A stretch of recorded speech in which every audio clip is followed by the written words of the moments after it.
Hello, friends, old friends and new friends. Welcome at the StartLife Graduation Day, Fall 2021. Let's talk about viruses and change. I was infected almost 10 years ago. I'm talking about the startup virus. And within days I knew this is going to change my life. And since then, I became quite infectious, an evangelist, spreading the word that startups are about change and disrupting a non-sustainable food system.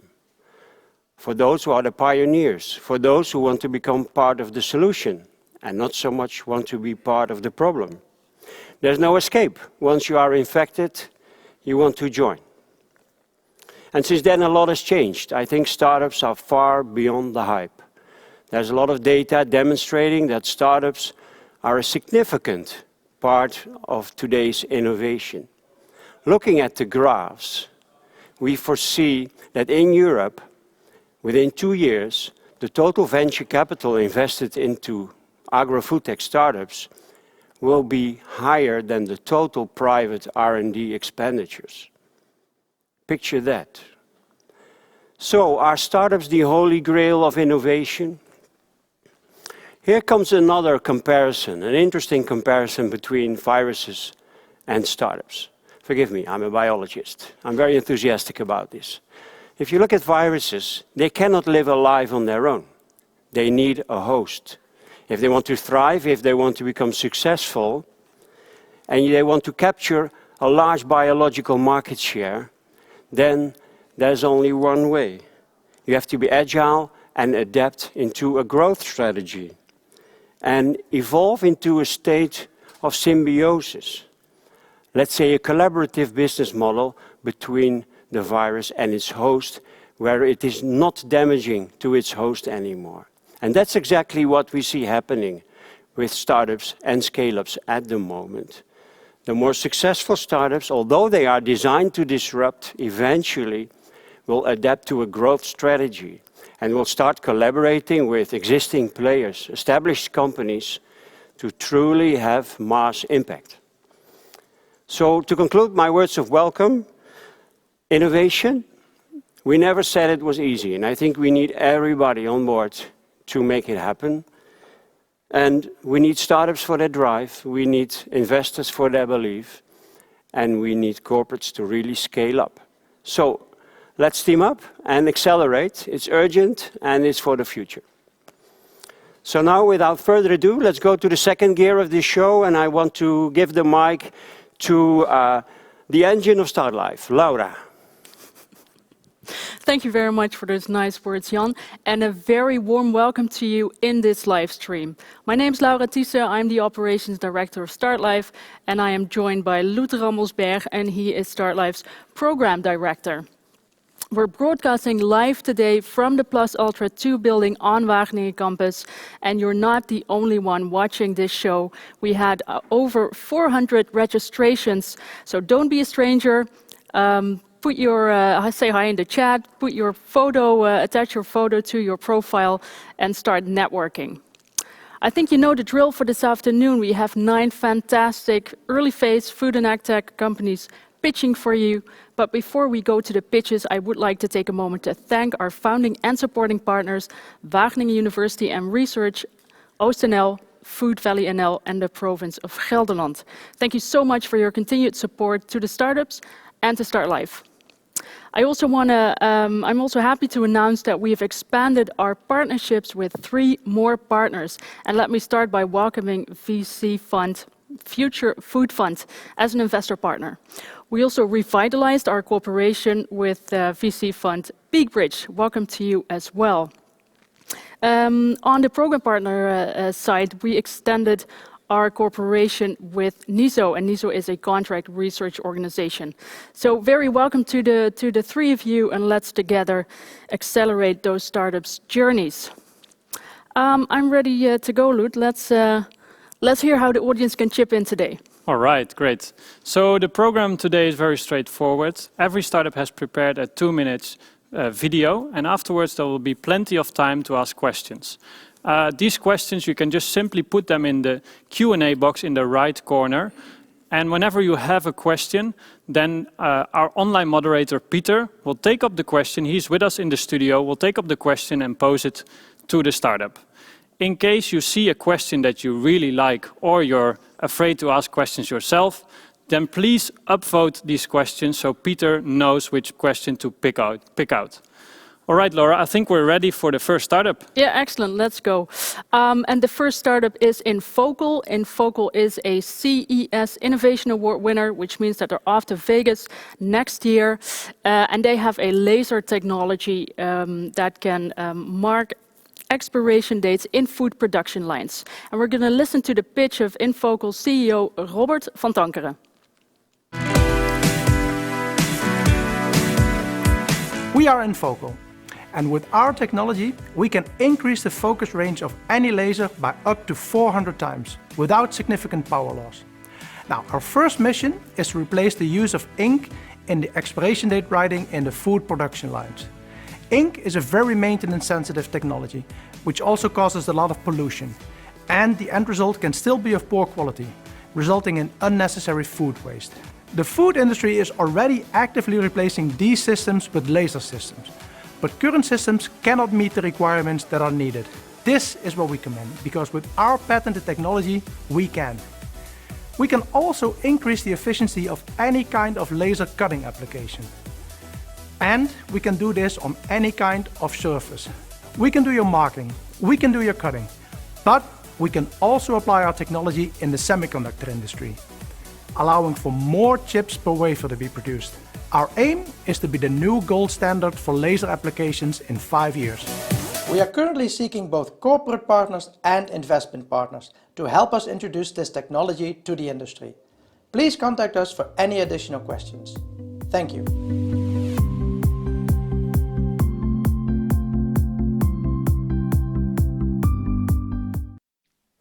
Well, Robert, it's fantastic that you're with us in the show, in the studio today. And very good to see that you're wanting to become the new gold standard for laser technologies. Let's move into the first question. So how are you planning to sell this thing, right?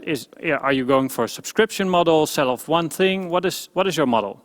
Well, we know that the market is looking for sustainability as a new way to mark expiration dates, but we also know that the financial picture has to fit as well. So that's why we opted for a lease model in which we can actually offer this technology with the same level of cost that the companies are currently already accustomed to. And the total cost of ownership over the entire lifespan is actually way lower with our technology. All right, leasing model, right? Yeah. Interesting. Cool. And Robert, let's talk about the benefits of your technology, because obviously it's fast, you're replacing ink.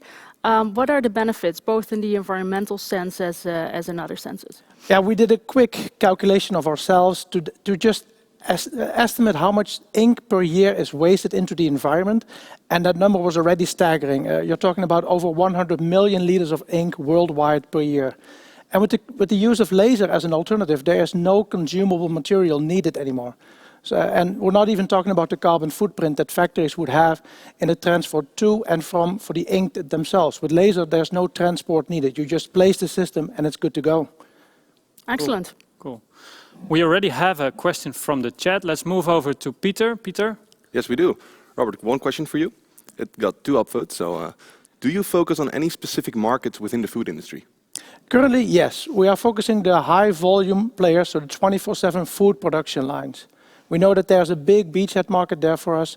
And looking into just the amount of printers that are sold each year, it's already it's beyond 1.6 million printers per year. So we know that there's a lot of printers that need to be replaced, and our technology would be the perfect fit for that. Cool. So I'm just wondering, could you, for example, also print a QR code on a lemon or something like this? Like, how far-fetched is your technology? Yeah, that's actually a good point. While we know that with the use of our technology, we can actually extend the focus range of the laser beam. And while we originally targeted the food packaging industry, we also learned, thanks to StartLife actually, that printing on food itself, like avocados or citrus fruits, is also a big market. And with our technology, we can print on any kind of surface, so also the curved surface, without any delay. Cool. So it means that there's no stickers anymore on these type of products? Exactly. Is that right? Yeah. Cool. And you're mentioning in your pitch that you want to be the gold standard, right, for laser applications. That's a beautiful ambition. You mentioned a couple of applications, but how far can you go? That's the fun thing. Even though the company is named Infocal, we have trouble keeping that focus because we know that within the food industry, there is already a huge market for us. But if you just look outside, the amount of application where laser is already being used is staggering. And basically, we can use our technology to make any current laser application more efficient, both in power or in focus or in areas of application that you previously didn't think were possible. So but you're sticking to food for now. Yeah, definitely. The biggest focus that we wanted at Infocal was to actually be more sustainable, to have a level of contribution to make the world a bit of a better place, so to speak.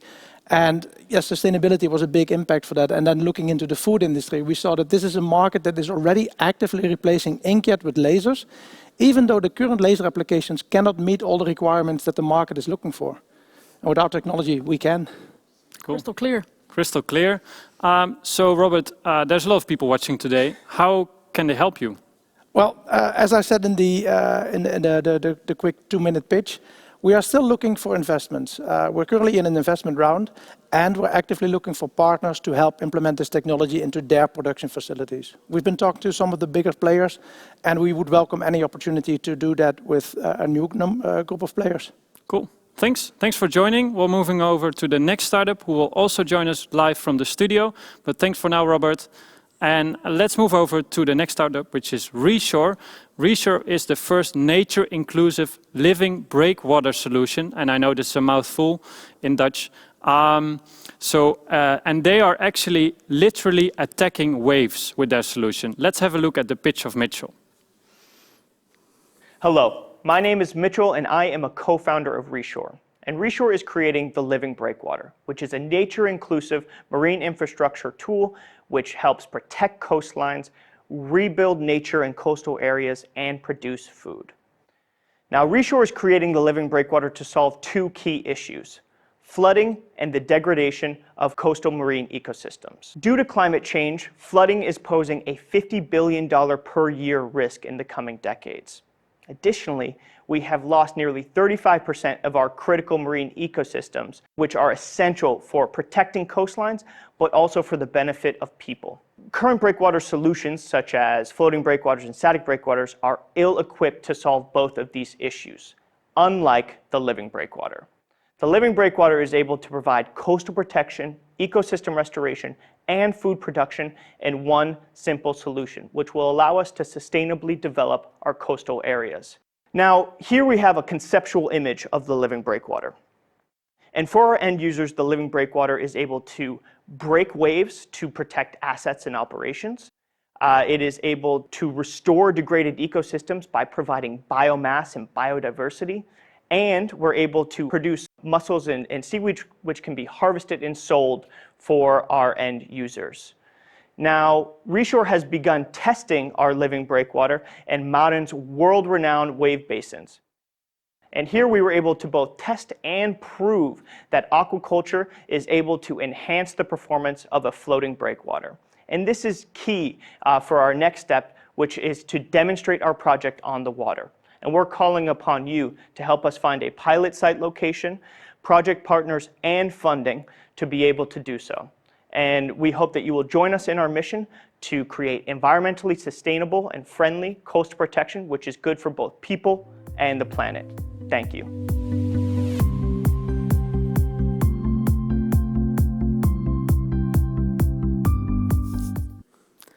And Mitchell is standing right next to me. Hello. Mitchell, it was actually pretty close, right? Close by, because you're actually located in this building, right? You have the unfortunate privilege of seeing me almost every day.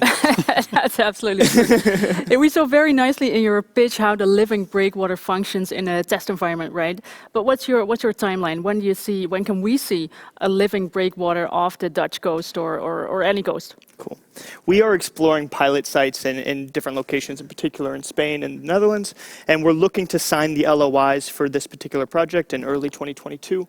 Then hopefully we'll be able to execute that project in mid to late 2022. And what we're looking to do is to build upon our proof of concept testing in Maren and to test our technology to get it closer to market entry. Okay, so 1 to 2 years and we can have a look at it. Hopefully sooner. Yeah, great. All right, Mitchell, let's talk a little bit about your technology, right? Because, I mean, living breakwaters exist, right? So how are you planning moving forward to protect your technology? Well, we have a three-pronged strategy where we're looking to develop patentable technology first and foremost, and this is really built upon our proof of concept testing. We're building upon that. Then we're going to keep some trade secrets about particularly how we're utilizing aquaculture, and then finally we're looking to trademark ourselves, our brand as Reshore, so that we can become an impact-oriented enterprise. We're very similar to the way in which the Ocean Cleanup has branded themselves. I see, very clear. So, if I may, one more question on the impact side. So, I mean, I can imagine there's a big impact of introducing these living breakwaters all around coasts all over the world. Like, can you tell us a little bit more about the potential impact of Reshore? Yeah, so we're looking to have essentially a three-pronged attack and value proposition that we can bring that really other competitors can't. And this is oriented around coastal protection, ecosystem restoration, and that food production, that element of food production. So you might have competitors such as static breakwaters or artificial reefs, which can do the first and the second, but no one is proposing the aquaculture component and food production component on marine infrastructure in the way we are. And we believe that has immense impact moving forward. Cool. All right, let's move over to the chat. We have a question. Yep, you have one question from the chat. The question is from Xiao. What would be the ideal coast to use the technology? Ooh, that's great. So we spent a Best lot case of scenario. time evaluating the different coastlines during StartLife. Presently, we're really looking at the Mediterranean as a great application space for us, where the waves are a little bit smaller. The aquaculture is very, very prevalent. So we've looked in particular in Spain and in Italy, and we think that there's good promise there. Great, thanks a lot for the question. And please continue to put those questions in the Q&A box that you see in the right-hand corner. Mitchell, you were talking about those several purposes, right, that your living breakwater is meant for. Coastal protection, you're talking about food production. Who's your client? It's a wonderful question. So the way we see it, we are targeting initially areas where clients where floating breakwaters are already used. So this is in ports and marinas. And we see that as a way to not reinvent the wheel. But we do know that there are applications in offshore areas as well as in mariculture where we could be very, very interesting. So initially we are targeting ports and marinas and hopefully expanding into other markets and other customer segments afterwards. Yeah, clear. Let's move to your last question. Okay. In the pitch, you were talking about your next step, right? Basically, the pilot. Mm-hmm. How can our audience help you to get to that next step? Yeah, wonderful. So we have identified a funding need for ourselves of roughly 1 million euros over 2022 and 2023, and we are looking to fund that largely through non-dilutive and debt financing. But we are looking for angel investors to come in to help us fulfill our roadmap and reach our milestones in case that funding doesn't come through. So we're looking for angel investors that are interested in aquaculture, interested in our concept, smart money that can really move us forward. Fantastic, very clear.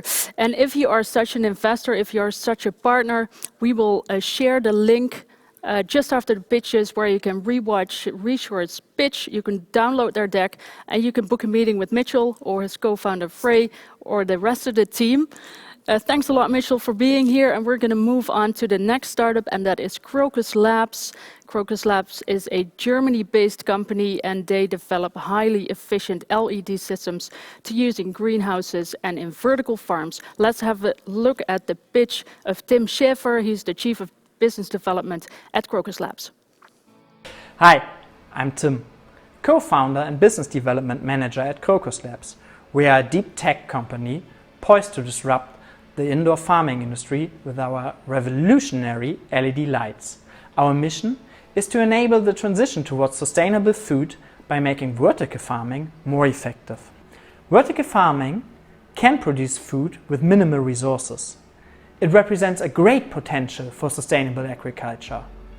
But there's one big problem. Vertical farming relies completely on LED lights as a substitute for the sun, and these lights are just not up to the job. Their poor energy efficiency can see them making up 80% of OPEX, where their limited light spectrum forces farmers to stick to low-value crops like salads and herbs. Crocus Labs aims to empower vertical farming to fulfill its full potential. Our proprietary LED chips, sensor systems and machine learning algorithms allow us to offer ultra-high efficiency lighting that comes a lot closer to the sun. The current generation shows 10% better energy efficiency than competing solutions, and that is expected to increase. We see significant traction in the market with LOIs and pilot projects with leading vertical farms in Europe. Now, we are looking for investors with a network in horticulture or lighting to join our round, expand our team, and are open for more pilot customers. So, let us work together, spark life into new spaces. Thank you very much.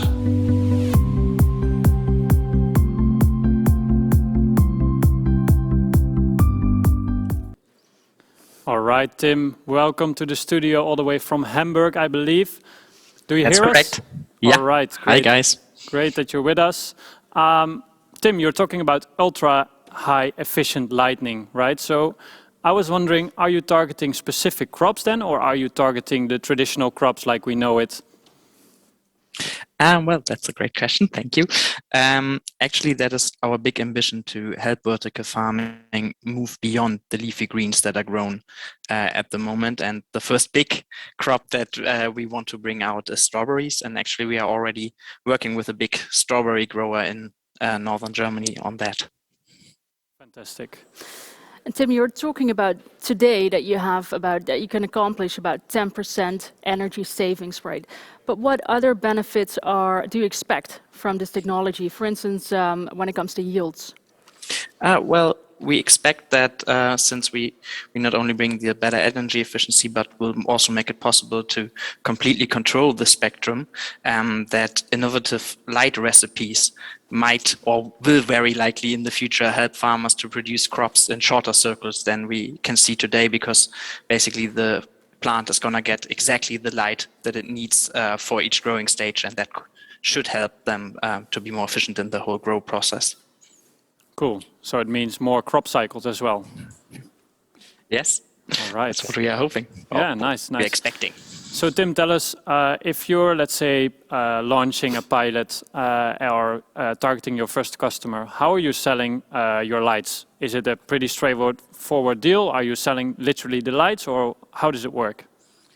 Well, of course, we're ready. If a customer just wants to buy the light, we will sell it to him. But actually, we like to work in a circular business model where we are leasing the lights out, because we think that it's a good way to minimize waste and give us the opportunity to get lights back after a period and have them refurbished, and also for the customer to not be stuck with our lights, so to say, but participate in the development that we are expecting. A circular business model, I like that. We're moving to the chat because we have questions. Let's go to Peter. Yep, there is 2 questions for you. The first one is, could you talk about how the spectrum has changed with these new lights? Well, there are some solutions on the market that claim to be full spectrum already, but most of them are missing what we think is one of the most important parts, which is the green part of the light spectrum, because that part actually penetrates leaves and is very important for taste, and that is what we will be bringing in our lights at a very high efficiency. Let's take the next question straight away, Peter. Next question, maybe a bit specific. How much plant growth percentage can you increase? And for which crops have you tested this so far? Well, we are in the process of testing right now with strawberries, as I said, and unfortunately we haven't gotten the results back yet. So on that, we expect that there will be an improvement, but I can't give you a number yet. But yeah, if the person contacts us in the future, then hopefully we will be able to provide them with a number. Tim, you're the Chief of Business Development, right? So let's talk clients. You're tapping into a developing market segment with vertical farming, right? How about more established markets?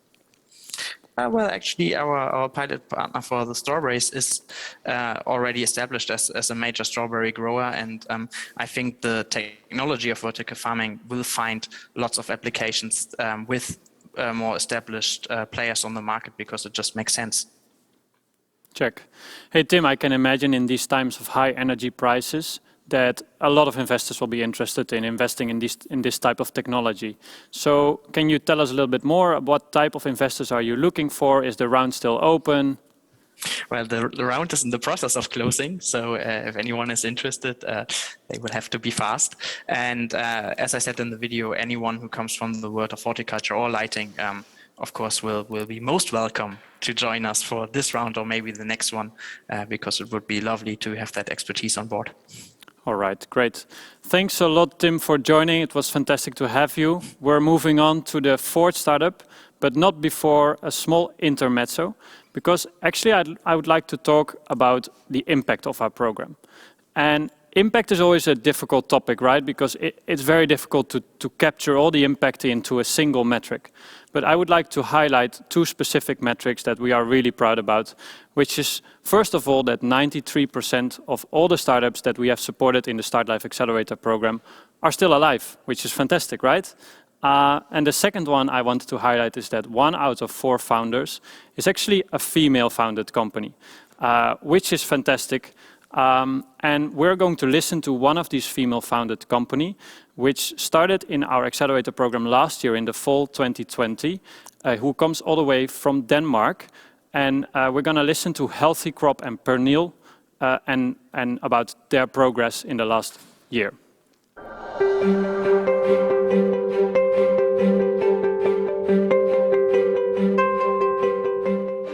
So my name is Panil, and I'm the CEO of Healthy Crop. And at Healthy Crop we believe in a green future where we don't have to spray with pesticides in agriculture. And in order to enable that, we have developed plants that are naturally resistant to fungal infections. Well, for me it's important to make a difference in the world. Our solution could potentially impact the entire world and the way we do agriculture today. Me and the co-inventors has developed this resistance mechanism through years of research. So we were using an internal gene to protect the plant. So basically the plant has the mechanism already. We're just helping it to use it more than it does today to protect itself from being attacked by the pest. The mechanism behind it is that it prevents the pathogen from being established at the plant. It's extremely important because, first of all, fungal infections are rising throughout the world because of the increase in temperature and humidity. And at the same time, we are looking into a greener future because we want the world to be more sustainable. It's also important because when we store our crops, so after harvesting, if we have small amounts of fungi, then they will create mycotoxins. And mycotoxins are very toxic both to a human and to animals. I joined the StartLife program fall 2020. I really liked the StartLife program. It gave me some basic knowledge about value proposition, how to value your company, how to set a price, how to go out into the market and validate your idea. It also gave me a great network within the industry, so talking to seed producers, but also farmers and different steps of the value chain.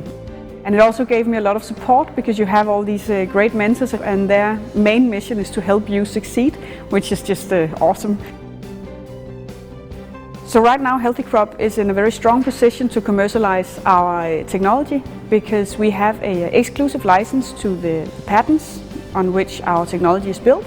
It makes me proud that we have been able to develop this technology and that we have proven that it works now in 2 crops. And it doesn't just work, it really gives high level of resistance. And so I really feel that we can do a difference in the way we do agriculture, and I'm proud of that.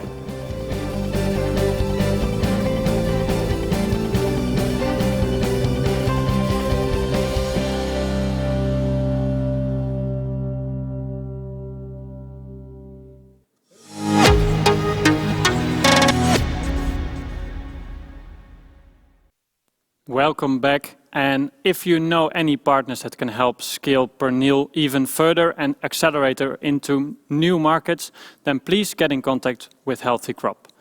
On our side, we're moving on to the next startup, the fourth startup, which is a UK-based startup, probably working on the holy grail of food production. And I know there's a lot of minds crushing at the moment. What is the holy grail? Well, it's photosynthesis. Let's move over to David, who is the CEO of Glia, and he will tell us how his next generation biostimulants will change the world. Hello, I'm David, founder and CEO of Glia. Our mission at Glia is simple: fight climate change by making agriculture more sustainable. And we're doing it by improving the photosynthetic efficiency of plants. We're looking into photosynthesis because this is a surprisingly efficient process when on average less than 1% of the sunlight reaching a crop is transformed into food. And this has deep implications in the way we produce our crops. Agriculture already accounts for 24% of the greenhouse gas emissions. So if we could improve this process that relies entirely on renewable resources, we could increase the production while reducing the emissions stemming from the sector. This is exactly what we're doing. We at Glia have a technology that has been developed at the University of Bristol that increases the photosynthetic efficiency of plants, increasing crop yield sustainably. With our technology, farmers will be able to rely more on water, CO2 and sunlight to increase crop yields rather than adding more fertilizers or increasing the amount of arable land, enabling more sustainable agricultural practices. Our technology has been tested at pilot stage with a wide range of model plants and crops, but we also tested it under commercial conditions, reaching new levels of productivity up to 50% increase in yields, which makes us believe that with our technology we can change the path to our future and enable a more sustainable agriculture. Thank you.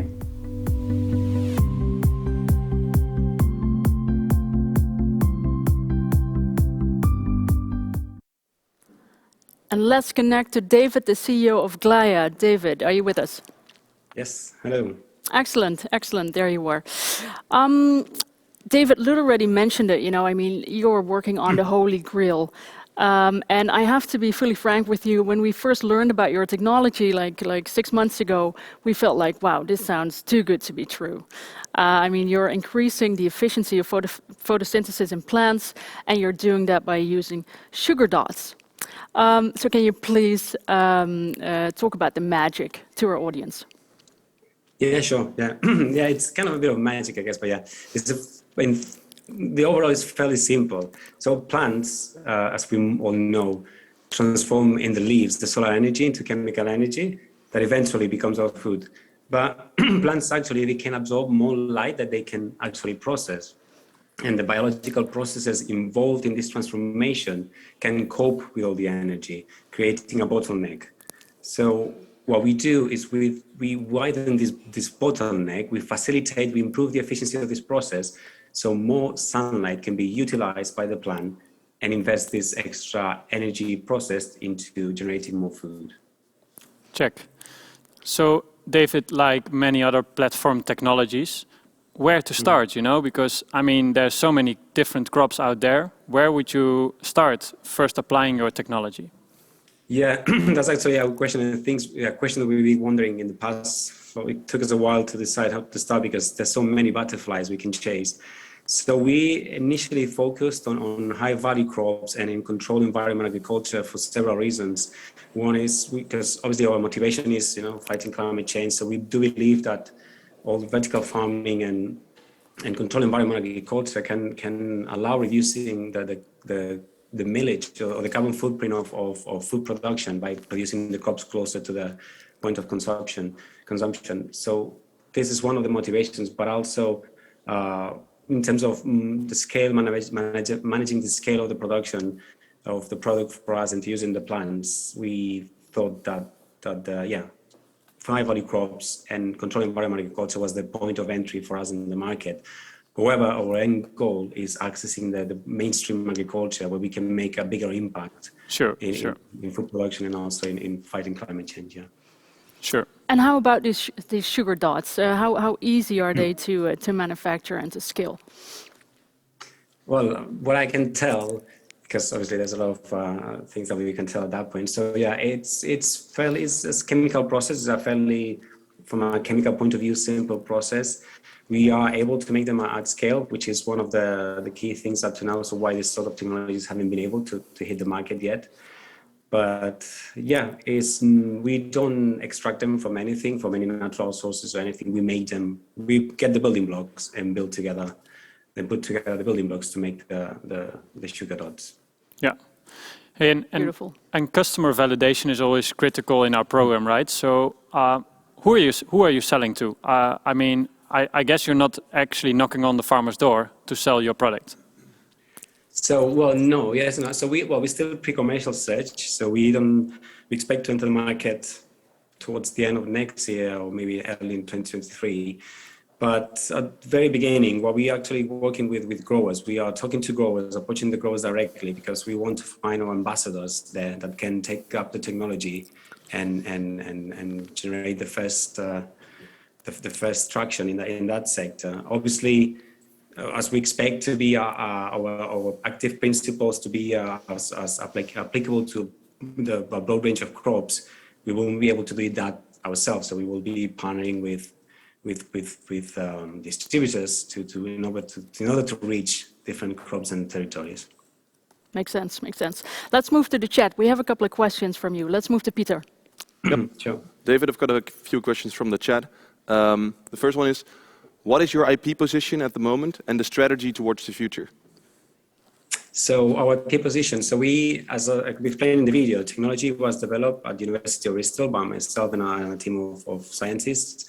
And there's a patent that's been filed in several territories, and we have the exclusive license worldwide to use this technology for photosynthesis enhancement. And for the future, we obviously will continue developing in-house now our own IP, and the idea is to reinforce the current IP, the stepping stone. This patent is a stepping stone to build more IP around our technology, but also around the platform that we want to be. We want to use these materials to become a platform for different applications within the agrochemical sector. I think that's an excellent answer. Another question, also a bit more technical. You talked about mass increase. So is it in wet matter or dry matter or both? And what's the actual percentage? So so far what we've seen, because obviously we can't tell when we help plants utilize more energy, we can't tell how, a priori, we can't tell how the plant is going to invest that energy. So what we've seen is that in crops that produce, or in plants that produce fruit or crops, the energy is invested in increasing crop production. So we've seen at pilot stage increases in yield in wheat up to 20%, and in semi-commercial setup in strawberries up to 50%, and in tomatoes up to 10-11%. We've seen at model plants at pilot stage increasing biomass. For instance, in tobacco, we saw larger leaves. But but the good news for us is that when we're dealing with crops, we don't see an increase in more leaves. It will be a bit pointless applying it to a strawberry plant and just getting 2 kilos more leaves and the same amount of berries. So we kind of like it in the sense that the plant is using the energy to make more fruit, more berries. Magic. Let's move to your last question, David. You told us that you're growing the team. What kind of competencies are you looking to add? Yeah, so now obviously because we're about to finalize the investment we have, so now we want to getting into commercial stage. So we're gonna build a team. We're gonna grow the team at operational level, but most importantly as well at board management level. So we looking for a commercial advisor, commercial director that can help us ramp up the commercialization of our product. Because initially we're gonna start in the UK, but our intention is next year move to Europe, first Netherlands, and then expand from there. So we need someone with expertise in the sector in commercializing agrochemicals or biostimulants in that sense. Yeah. Excellent. If you have that commercial expertise, then please get in touch with David or with his co-founder Imke or the rest of the team. We will share that link with you straight after all the pitches, where you can rewatch the pitches, you can download the decks, and you can book a meeting with the teams. Thanks a lot, David, for being here. And we are moving on to the next startup. The next startup is Irite. Irite is a Swedish-based company and Sweden-based company, and they are into fully automated wireless precision irrigation systems. We're going to have a look at its CEO pitching, and that is Alex Palin. Hi, my name is Alex Palin, and I'm the CEO and co-founder of irite, which stands for Irrigation Internet of Things. The problem we are trying to solve with our solution is the water scarcity and food waste. But did you know that agricultural sector is actually responsible for 70% of fresh water consumption in the world, and most of it wasteful use? You might ask why. Because manual labor is still pretty common when it comes to irrigation. In order to address this challenge, the concept of precision irrigation has been developed 30 years ago. But those solutions are mostly wired-based, which makes it unpractical and often impossible for farmers to install and use. We at irite developed a wireless smart precision irrigation platform suitable for farms of any size and shape. With our solution, farmers can save at least 50% of water and increase the crop yield by 30%. It works everywhere, runs on solar power, installation is fast and easy, and it's maintenance free. Our business model from start was to sell smart irrigation equipment together with our cloud services in form of software as a service. But now we're gradually switching towards irrigation as a service business model. As of today, we have a market-ready product and initial traction with more than 100 installations in 14 different countries. We are looking for impact investors, corporate partners, and sales reps to join us on this exciting journey. Thank you very much for your attention.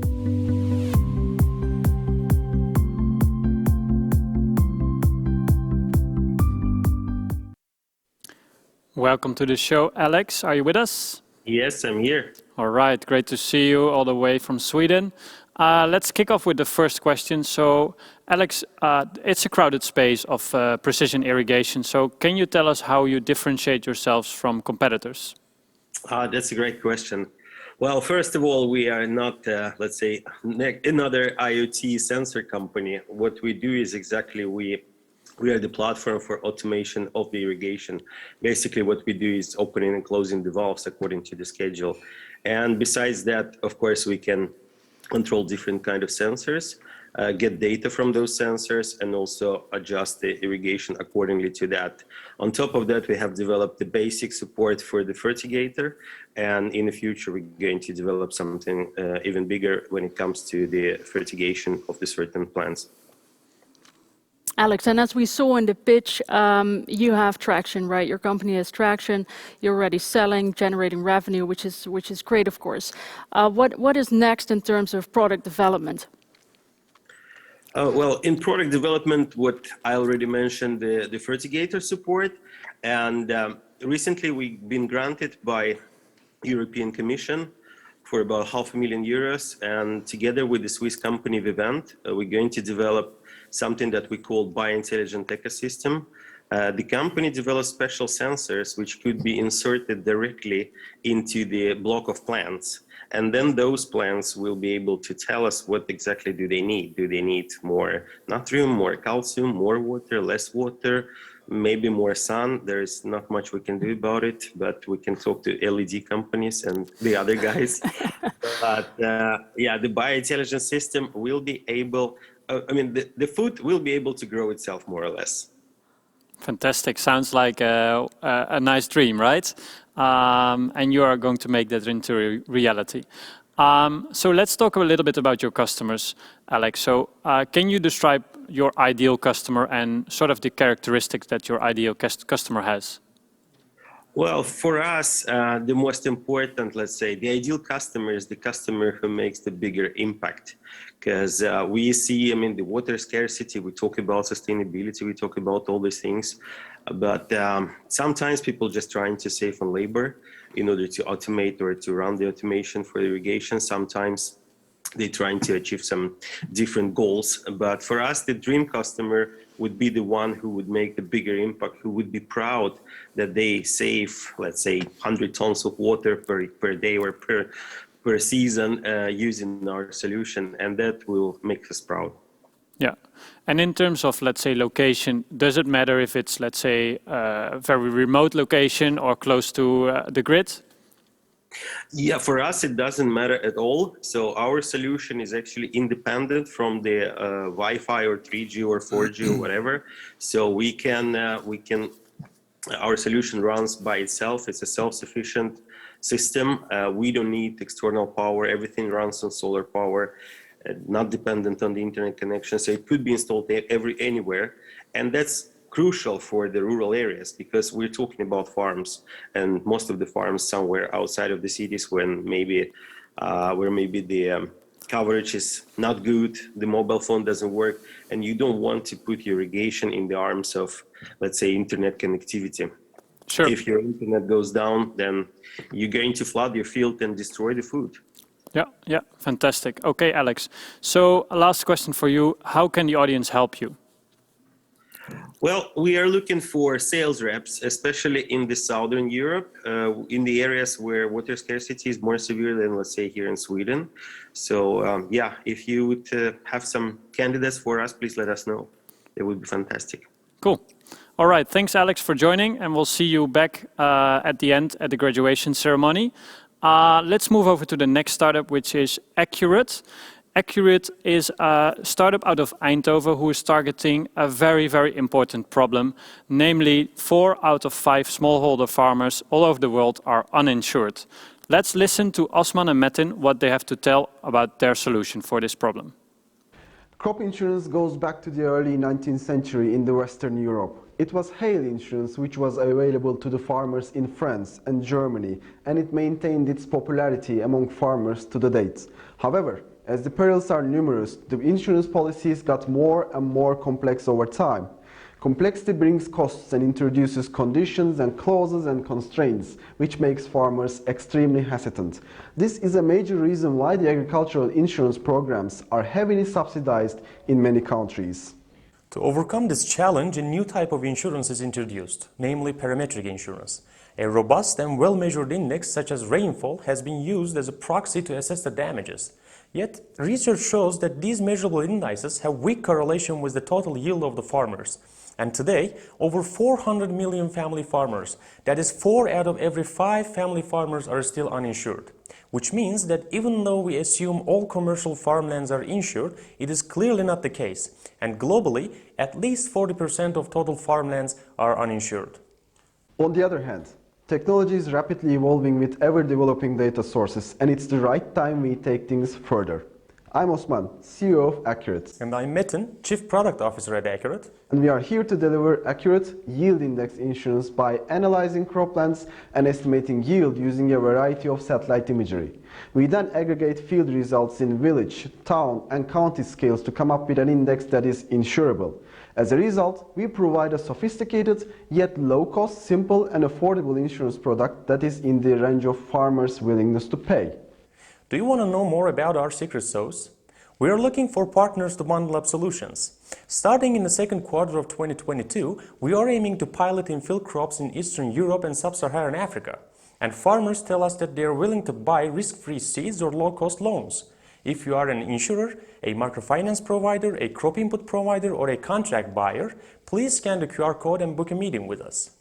But wait, there's even more. We will be sharing our cropland analysis and yield estimations with our partners. So it's a market research at your doorstep. So please go ahead and book a meeting with us. We are looking forward to meeting with you.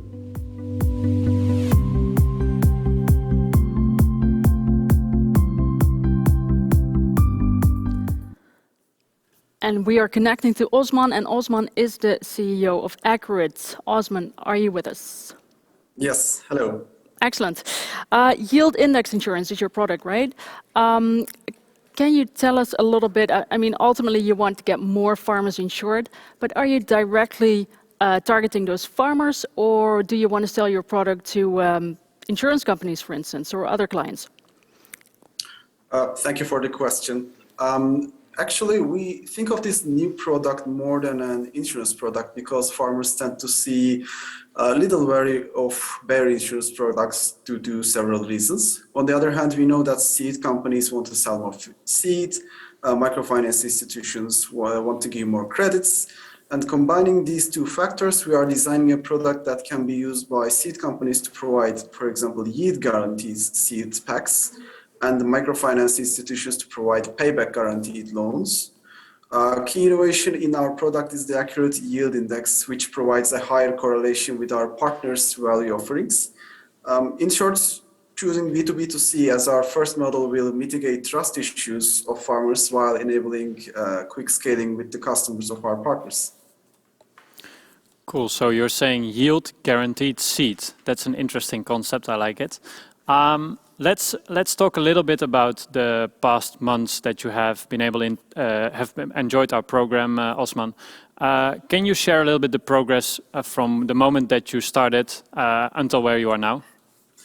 Yeah, that was a wild ride. Actually, we started as we had a lot of opportunities to chase. Actually, as David said, we had a lot of butterflies to chase, but StartLife helped us to focus on a single problem, and then we had the chance to understand it truly, which helped us to build our differentiation from other solutions. So it was a superb experience. Good to hear that, Osman.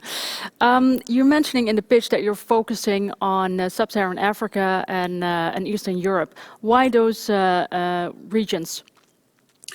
We believe that our innovative technology and business model gives us a stronger edge in these markets. So this is the reason, and the majority of these smallholder farmers are located, at least a big portion of them are located in these two markets.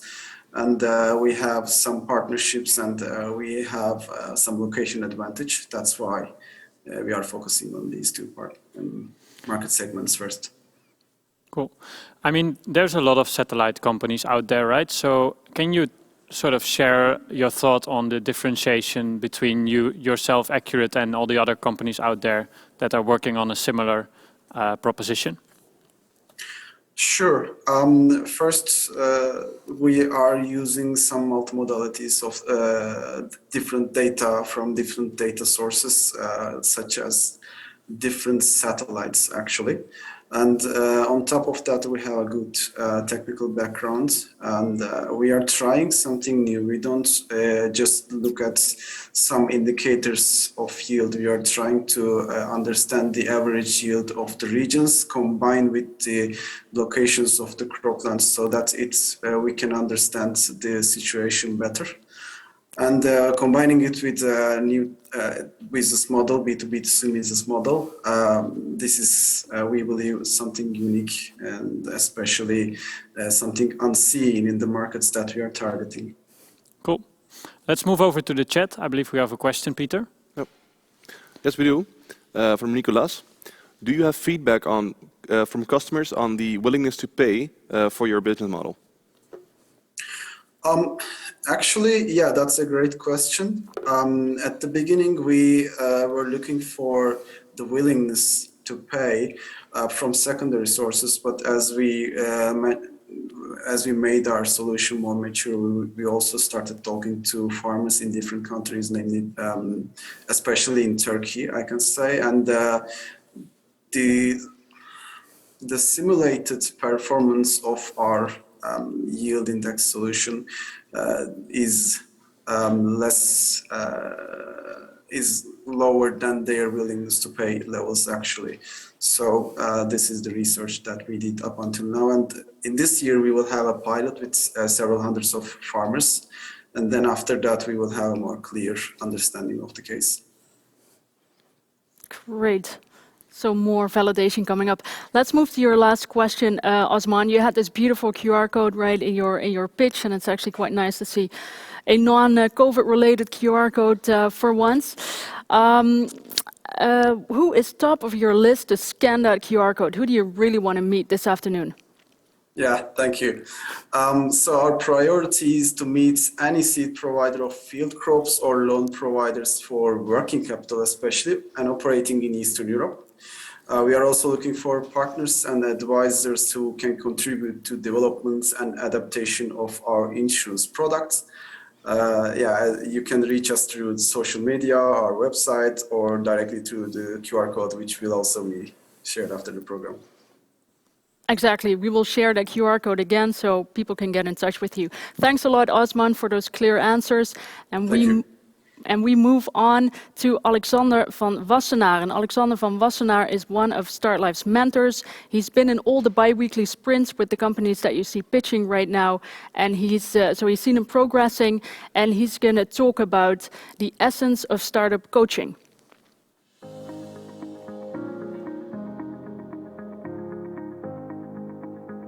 My name is Alexander van Wassenaar. I'm an investor and an entrepreneur. I invest in small, fast-growing companies that seek to make a difference in the world. And I enjoy coaching the management teams and my shareholders to make their companies a tremendous success. It's very difficult to define exactly what you do as a coach. Because at the end of the day, it is simply trying to ask the right questions. All teams that are involved in a startup have blind spots. They just are not aware of certain things in their environment that I think they should be aware of. Can sometimes be competition, can sometimes be technological challenges that they will face. I got involved with StartLife 2 years ago. I'm a Wageningen alumnus, so I've always had a continuing interest in agri-tech and what goes on in Wageningen. I think what makes StartLife unique is its exclusive focus on agri-tech entrepreneurs and their ability to excite and support StartLife entrepreneurs throughout Europe.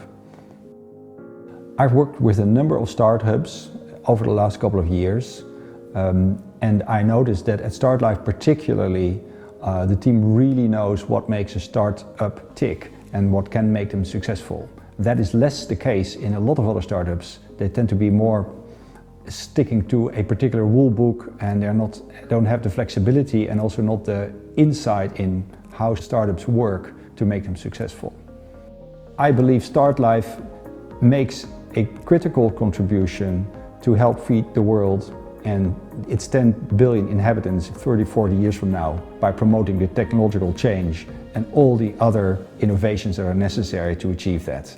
And I'm really thrilled and delighted to be working with them to achieve those goals.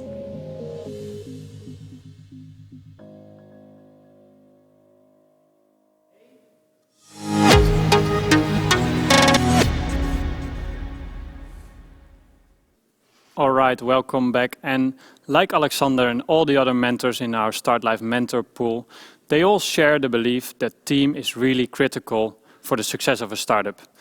And also the ability of an ecosystem to attract the right talent. And that's why we're really proud today to announce that we are launching a StartLife job portal, where all the StartLife startups can actually post their jobs and attract engineers, attract new co-founders, advisory board members, and all other roles that you can think of. So if you're watching today and you would like to join a startup, go to jobs.startlife.nl and find your next challenge. All right, Laura, we're moving on to the next startup. Who's next? We have 3 more startups coming up, and first on is Infotive. And Infotive is a high-tech Excel startup, and they have a terahertz technology to measure spoilage gases in cold storage rooms. We're going to listen to their co-founder, Tongli Dong. Hello, my name is Tongli, co-founder of Infotive. Infotive's mission is to reduce food loss and create a sustainable food supply. The fresh produce supply chain is highly unsustainable, around 10% of the food loss during the storage. Current operations in the storage measures only oxygen, carbon dioxide, temperature, humidity to indicate the climatic condition. Technical people have to send regularly to check the quality manually and disruptively. There is not sufficient insight about the crop quality itself. This is what Infotive want to make a change. Infotive will provide the insight by developing a terahertz sensor based on the technology from European Space Agency. The terahertz sensor will allow us to detect multiple gases emitted by the crops during the storage, which can help to indicate the crop quality. This technology will allow us to do the measurements with high sensitivity, high accuracy, in a compact and cost-effective way. Besides, a decision support software will be developed to provide advice to the storage operators for better practices. In this way, we will help our customers to reduce the storage loss by 50%, to extend the storage life by 20%. Altogether, we will create a more sustainable food supply. To help us achieve the goal, we want to talk to R&D partners in the terahertz and sensoring technology. We want to talk to industry players in the fresh produce storage and supply chain. And we want to talk to investors who can help us. Are you curious? Are you interested to talk to us? Please feel free to reach out. Thank you very much.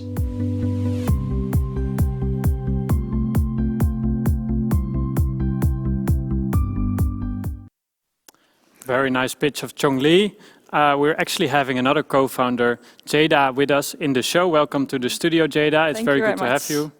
Yeah, thank you. It's great to be here. Fantastic. The first question for you is, I understood you're targeting controlled atmosphere storage rooms. Exactly. So these are storage rooms which are completely closed, right? Yes, exactly. And that's your first market. So tell us, how does your solution actually help these rooms to perform more efficient? Yeah, actually, as you mentioned, these rooms are totally closed. After the harvesting season, the fruits like pears, apples, these products are put into the controlled atmosphere rooms, and the room cannot be opened until they sell the product. And during this time interval, they have very, very limited visibility. They just have the air condition quality, the level of oxygen, carbon dioxide, but they don't have the inside information about the crop quality itself. So we will detect some spoilage cases and monitor them, and we will provide them some early warning solution, so that they can take actions in order to change the conditioning of the room, to extend the storage life of the products, and also to reduce their storage loss. They can have a better planning of their sales. So this is the value actually we can generate for the growers, for the storage facilities, which are the customers or our potential customers. I see. So they can have more happier customers with our technology, and they can increase their sales, the controlled atmosphere storage companies. Yeah, so essentially these clients that you have are your distributors. Yes, kind of our distributors, and they are already looking for this kind of solutions to provide more data, more insights to their customers. I see. Jada, you have this ASAT technology that you're using. Obviously, you chose the food sector as your beachhead market. Can the technology be tweaked to be used in other applications in the food and egg market, or totally different markets? Of course. We want to start with the controlled atmosphere, and especially currently we are focusing on the apples, pears, and blueberry storages, because these are widely produced products in this region. But in the controlled atmosphere, you can store many other products in different regions, like mangoes, bananas, avocados. So we will start with these fruits and then expand into the other regions and the other fruits. Outside of the controlled atmosphere storage, there is also great potential that we can still apply our technology within the greenhouse. We know that the volatile measurement is very important in the greenhouse environment. So in the livestock farm, it is also another great opportunity. In the flower market, it is also used widely. So this is still the upstream of the food supply. But we can also go further to the downstream, and then we can apply our solutions in the sorting, in the processing lines. But this will happen step by step, and we really want to be a technology player within the food and agriculture domain. That's great. Just the focus, take it step by step. Yeah, exactly. Cool. Lots of opportunities. Let's see if there's an opportunity in the chat for you, Peter. Hopefully. Definitely is. I've got one question. What different? It's actually two questions, but it's one. What different types of gases will it be detected using the terahertz? And I'll do them both. Is there scientific research about the types of gases that are released in the stored fresh crops? Exactly.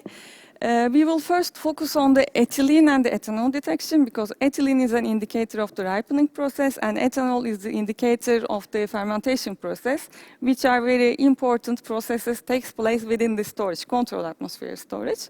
So we will start from there, but there are some ongoing research studies which shows us there are many volatiles which can be indicative of different processes. So we will expand also our product and solution to detect more gases to have a better understanding of what is going on over there. So there are already some ongoing research studies and also both in the Wageningen University and other regions all over the world. But as I mentioned, we want to keep our focus first these gases to build our product, to apply it. So as we further have progress in our product development and the market, we can also have new versions of our product to detect more gases. Cool. So talking about global, I mean, I think you have team members and co-founders from pretty much every continent, right? Yeah, exactly. We have a quite international team. We have a great diversity in the team. So I guess it's very easy to achieve for global domination because everywhere in the world you have a co-founder, right? Hopefully. No. So let's end with a serious question. We are covering Turkey, China, Nigeria, and it's expanding almost every day. Yeah. So let's say 1 year from now, which specific milestones are you after to achieve? Yeah. Within next year, now we are running our technology proof of concept studies. After then, we will start designing our products together with the inputs that we will achieve within this study. The next step and then the prototyping and the piloting. This is our roadmap for the next year. Of course, we need funding in order to realize our plans. With the funding, we will use this money mainly for this prototyping and the R&D process. Together with the funding, we also want to expand our team, mainly with the technical people who can help us with the product development stages. So cool. This is our plan for next year, and we are open to people because we are looking for technical people who has backgrounds in the terrace domain, in the bioscience, in the product design, and of course we always need some help from the advisors in the industry. So we are open to all of these talents. Cool. Well, thanks for joining to the studio. Fantastic, and we'll see you around at the graduation ceremony later today. Okay. Let's move on to the next startup. The next startup is actually a startup who is solving the labor problem at farm level by introducing a harvesting robot which is selectively harvesting multiple crops with one single platform. And they are targeting the crop of green asparagus first. Let's listen to their CEO of Muddy Machine. How hard is it for farmers at the moment to find workers? It is really, really difficult. A shortage of pickers on farms for We've seen record amounts go to waste. To find a robotic tool to cut asparagus, the technology is there. This isn't about saving money on labour. We can afford the cost of the labour, but we can't get it. We're Chris and Florian. And for the past year, we've been working on a field robot that can harvest green asparagus. Countries like the UK need new technology to become resilient against labour supply shortages and have a secure and sustainable domestic food production system. We needed to design a workable solution whilst not having access to the asparagus fields because the season's only 12 weeks long. So we built our own and 3D printed some. After several feedback loops with John and getting through adverse weather conditions and COVID lockdowns, we finally got there. We've got a working machine. And we call it Sprout. I cannot believe that they've made so much progress in 1 year. They've worked away in my fields, and we've actually got a machine that takes itself up and down the rows of asparagus and harvests the asparagus and puts it in a tray. We've seen some rapid growth in the last year. We've won an Innovate UK grant together with Cobry Farms to develop our asparagus prototype further. We've done a funding round and managed to hire some really smart engineers. We've won another grant, we won pitch battles, we got invited to accelerator programs, and we are now getting slots at speaking events over the wider industry. And now, we're working on the next generation of Sprout. It's battery powered, enabling a green future for agriculture. It's lightweight, which means it doesn't damage the soil as it drives over it. It uses deep learning to detect the crop. It drives itself, avoiding obstacles as it goes. Our patent-pending harvester cuts consistently and precisely to the grower's specifications. Join us to revolutionize the future of agriculture, build some really cool stuff, and make a big difference to farmers.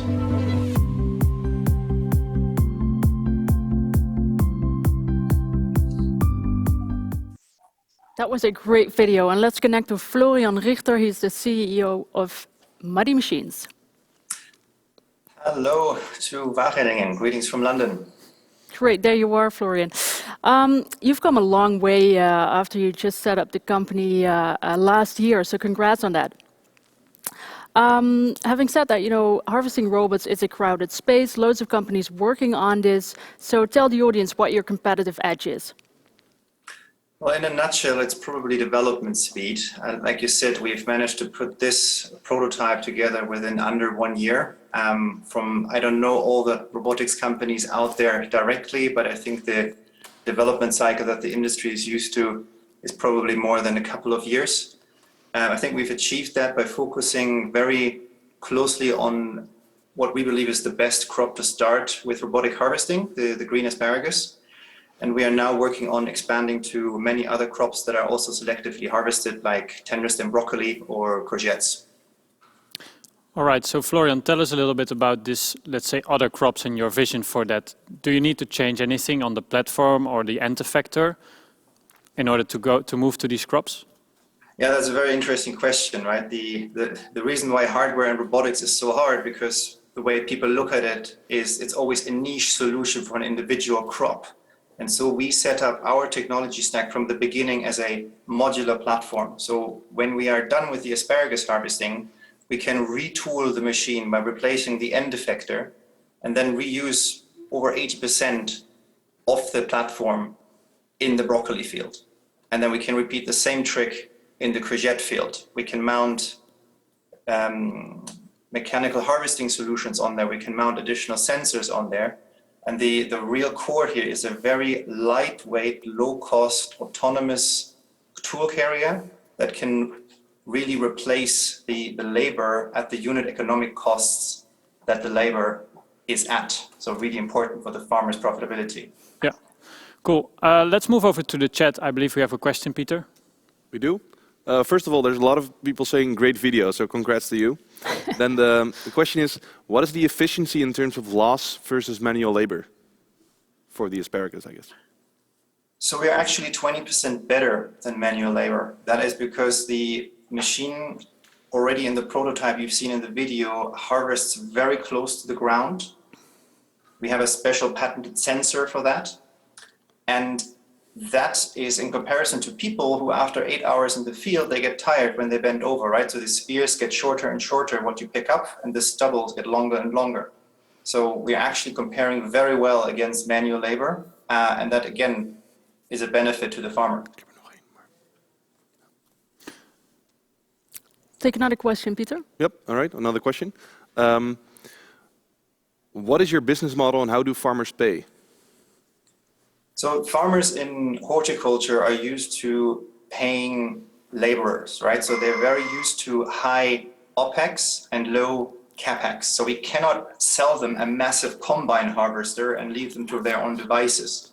So our business model is a harvest as a service where the farmer pays us per kilogram harvested.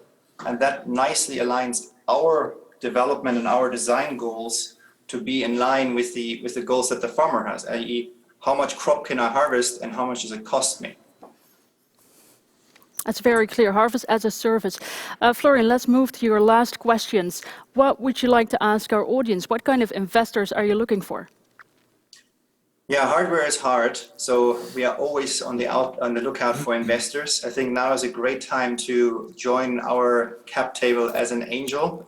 We are gearing up for our field trials in a commercial way this summer. We have a contract for that with Cobri Farms that you've seen in the video. Yeah. And we want to really increase our runway with a couple of angel tickets to then prepare for a larger seed round to kickstart production at about this time next year. So please come and talk to us about investments. And we're always on the lookout for smart engineers as well. We can never have enough of those. Very clear. So please get in touch with Florian if you are such an investor or if you're a smart engineer. Thank you so much, Florian, and we'll see you in a couple of minutes at the graduation ceremony. But first, we move to the last startup of today, and that is Solasta Bio. Solasta Bio is a company that develops insecticides, peptide-based insecticides that very selectively target an insect without harming the beneficial ones. And we're going to listen to the pitch of Solasta Bio by its CEO, Shireen Davies. I'm Shireen Davies, CEO of Solasta Bio. For decades, crop protection against insect pests has been achieved with conventional insecticides. All conventional insecticides are indiscriminate nerve toxins, which means that they kill the target insect pest species, but also beneficial species, including pollinators like bees. To provide a disruptive solution to this problem in global crop protection, Solasta Bio has developed a discovery platform for rationally designed small molecules, which are small proteins. These we can target to the insect pests of choice, leaving beneficial species alone. To date, we have developed several candidates which are as efficacious against target insect species as our conventional insecticides, but are completely safe for pollinators. The platform is scalable and can be targeted to any insect target of choice, and therefore to different market segments. We are taking our candidates through to field trials in spring 2022, and are also beginning our Series A raise. Please get in touch if you're interested, and look forward to hearing from you. Thank you very much.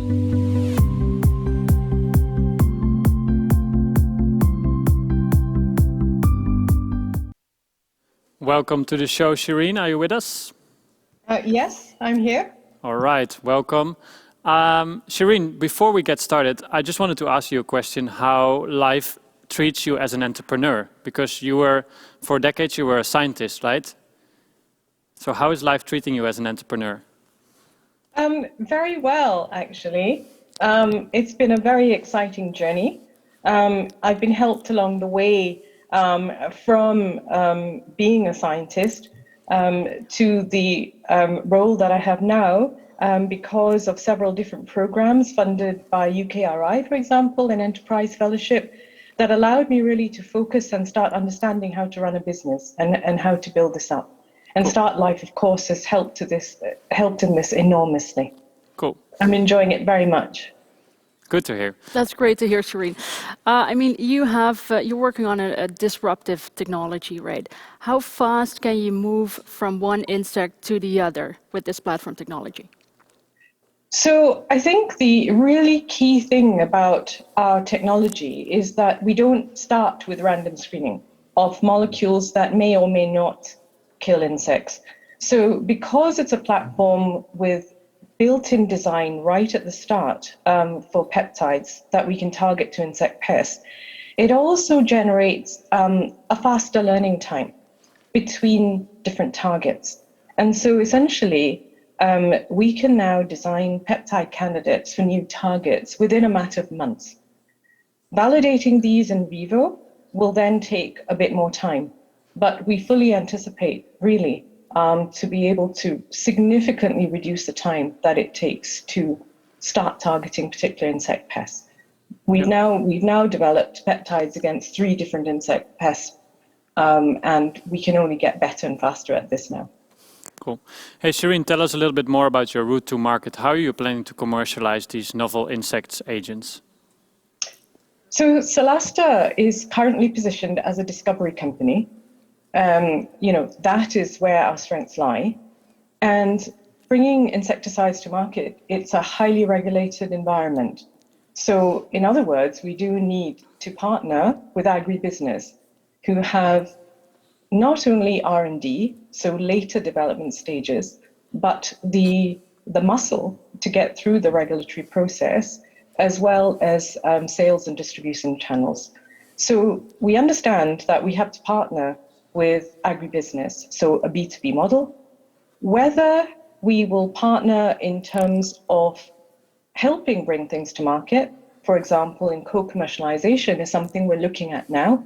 And this has actually come through from our work during the StartLife program, where we engaged at 30 different occasions with a wide range of stakeholders, including potential agribusiness partners, and have come to understand that potentially that co-commercialization route is the one that we will be going down. I see. Let's take a question from the chat. There's one question. He or she is saying, great presentation. How are chemical companies reacting to this system? Very well, actually, because the chemical companies understand that they are facing real gaps and a real shortage in their innovation pipeline. And because agribusiness, including the chemical companies in that space, are now driven by sustainability criteria, they have to actually look at new ways of working and really, coming into the 21st century in terms of products which meet the sustainability criteria. We've had a lot of interest in what we're doing. That's great. Shireen, one question about your team. Tell us about Solasta's team. So altogether, we have a team of 12, split between management and R&D. And we intend at Series A to really rapidly scale the R&D team, because we want to hit several different avenues with that Series A funding. Our management team currently really has about 130 years worth of experience in global agribusiness, as well as globally leading technology track records.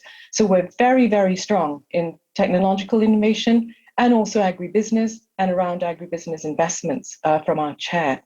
Where we want to build expertise in is around the commercialization. And so for our Series A, we really want to bring on a commercial director. And so this is Q3 2022. We're also looking at potentially bringing in a business development manager over the next few months as well, to work together with the commercialization director when that recruitment is made. We're also, for example, the R&D team, we understand that as molecular discovery scientists, we need to really get to grips with the agronomy in the different market segments. So we'll be looking at potentially bringing an agronomist on, as well as a trials manager. Yeah. Thank you, Shireen. I can't even imagine 130 years of experience, so I'm getting used to that idea. Let's go for the last question. So you were already mentioning your Series A. What type of investors should give you a call? So we currently have really great investors that range from leading VC in agri-food and impact, as well as end users. And so we really span the range of what a major contribution to agri-food means, because it's also about the impact. So we would love to hear from other specialist ag funders who also recognize that impact and sustainability are real drivers for everything we do, because that's really important for Solasta.